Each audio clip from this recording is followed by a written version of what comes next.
Olunaku lwa Monday akabaga akamenye n'ebitooke mu kiro ekikeseza olunaku lwaleero mu maka g'omubaka omu wuliriza bulungi nnyo. Akabaga kano Mathias Walukaga Mulumba Nsamba musajja mukulu nga ye eri anyiga biwundu oluvannyuma lwa kkooti enkulu okugamba nti ebitabo by'omusajja mukulu ate tebikkiriziddwa okusinziira nga bwe ngenda okuba nga nkuyitamu. Omwami ayitibwa John Lubowa Kirimiro nga ono nno mulonzi mu kitundu ky'e Busiro East ate ono ye yakola ate olukwesikwesi n'agenda mu maaso ga EC n'abagamba mu November anti ebyadala omwami Walukaga ebitabo bye tebiwererako ddala era bano kye baatula ne bawulizaamu. Waliwo ojjukira baali bamunominatinga aba Electoral Commission ennaku z'omwezi nga 23 omwezi ogwa October, kitegeeza nti ate ebiwandiiko bya Walukaga baamala nabyo weeks nga 3 oba oliawo n'omwezi nga bakyabitunamu, kitegeeza nti nabo bo baali bakkiriza nti yasoma ekintu ate we baamala ne bagamba okusinza ku mwami complete yalese omukulu yasoma. Nze nno bampira hanzi njagala uwulize bunnyo.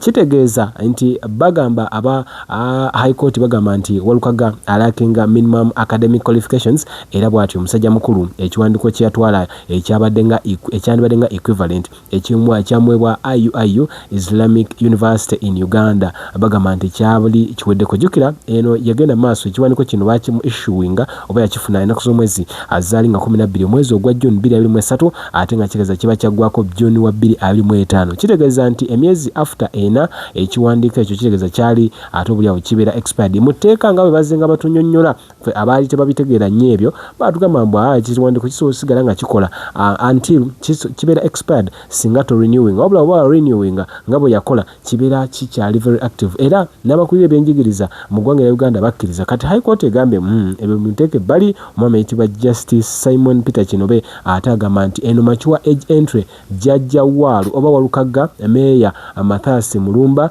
ebyaddala musajja mukulu akali amaggwa. It is a public secret that yali emabega wa zino ensonga zonna era waliwo entandikire nga gamba nti omubaka akoze akabaga katakamenye n'ebitooke y'omwami gwe mbadde njogera naye kusizaako information evaayo eraga nti musajja mukulu ate obulyawo ensonga eno yagifunamu. Ekyebuzibwa NUP egenda kubanga ezzaako ki olw'ensonga nti ate wetwogera bano tebalinawo mubaka wabula eyo ye court ruling ate yabaweereddwa mu kiro ekikasiza olunaku leero era nga mawulire ga nnaku. Wetwogera Walukaga bamuujiza mpaka ssaawa 9 ez'ekiro okuzaako information evaayo ndi musajja mukulu yazirisenga n'embeera eriwo takyasobola kubanga agitegeera era mbu information gyenfunye akumakya obudde bwe bukeredde nti Walukaga ebyaddala kwe kuno abamuujiza y'ensonga gye baali balabyeko ne beekanga ne balaba nga bambi musajja mukulu tazuuka. Kale mawulire ga nnaku nzira g'ekibiina ki NUP gwe singa gwe obadde Bobi Wine asinga gwe obadde abakulu mu kibiina kikyewandizizzaako omwami ayitibwa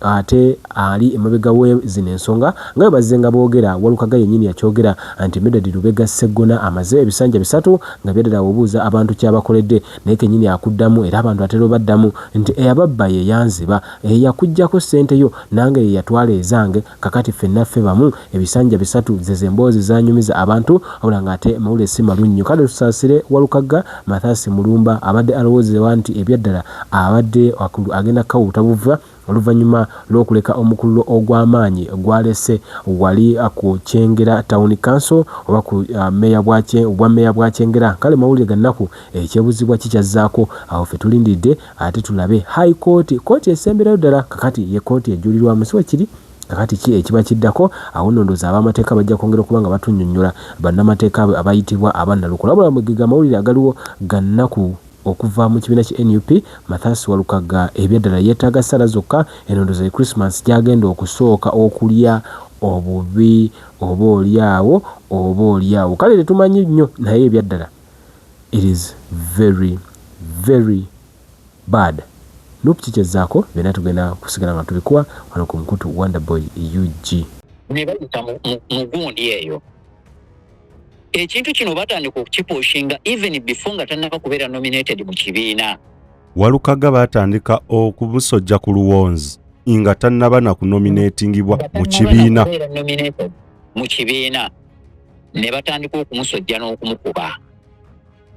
Naye olw'okubeera nti yajja ye nga bw'ali n'atateekawo mbeera ndala yonna n'atateekawo kintu kyakwegulumiza ngamba nze nzize nga bwendi nsobole okuweereza nga bwe mpeereza ku bwa meeya kati ate mpeereze ne na wano ku bwa MP buli obwa meya kan creating space omuntu omulala akoleki omuntu omulala je eyo yali credit nene nnyo eyamuweesa ekifo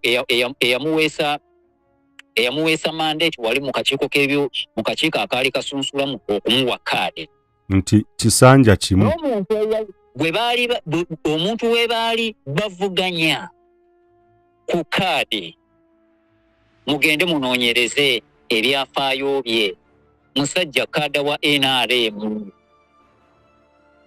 eyeesimbawo ne Walukaga ku kaadi mugende mumunoonyerezeeko ebiseera eby'emabega we yeesimbirawo nga ne yali RDC nga atwala ekitundu ekyo y'omu ku baamukubiranga kampeyini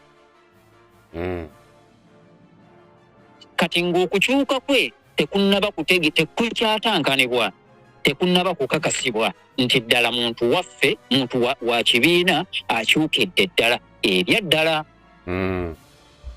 kati nga Walukaga yalina gundi yalina upper hand okuweebwa kaadi era neemuweebwa bw'emala omuweebwa ekyo ne kigaana nga balemeddwa omukubira mu kibiina ne bagamba katugende kati ate tumukubire eno mu kakiiko k'ebyokulonda naye njagala mujjukire kino and quote me well abazze balwana Walukaga era abazze balwana ekintu kino bali wabweru w'ekibiina kya NUP n'abalala bali munda b'ekibiina kya NUP wangi taata abazze balwana Walukaga bali munda w'ekibiina kya NUP abalala bali wabweru w'ekibiina kya NUP. In brief, opposition irwana opposition. Is that what you're trying to mean? That is true. Okay. Ekyo mukikirize mu kibaana. Munda mu kibiina mulimu kiriki erwanyisa bannakibiina abamu. Okay, bannayuganda amawulire agakagwawo omusango gwa Walukaga gumaze okusalibwa ku ikimisi abali ku mikutu gya ikimisi guno gwe mukutu ogw'abalooya abalamuzi ko bayise ensala yaabwe. So engeri gye mumanyi nnyo nti mbeera nnyo ne balooya ntambula ne balooya nfunye omukisa ne banshyalingirako ku ruling full judgment ebeera judgment kube n'omusango badde mu high court naye omusango gwa Walukaga bagugobye kitegeeza nti Walukaga gumusinze kooti enkulu eragidde nti Walukaga teyasoma ave mu kalulu. Kooti neeyongerako negamba Walukaga asasule ssente zonna beyawaabira ng'agenda eri kubajjukira akakiiko k'ebyokulonda kali kasazeewo nti Walukaga ave mu lwokaano. Kati ye n'agenda mu high court ng'alinga ng'ajulira. Kati so high court esazeewo negamba nti Walukaga asasule beyawaabira baliyirira ensimbi zonna ze bakozeseza mu musango. So bannayuganda bw'ati Walukaga bw'awanduse mu kalulu kooti emugjeemu. Yenze Benson Polo, CEO Safi Records.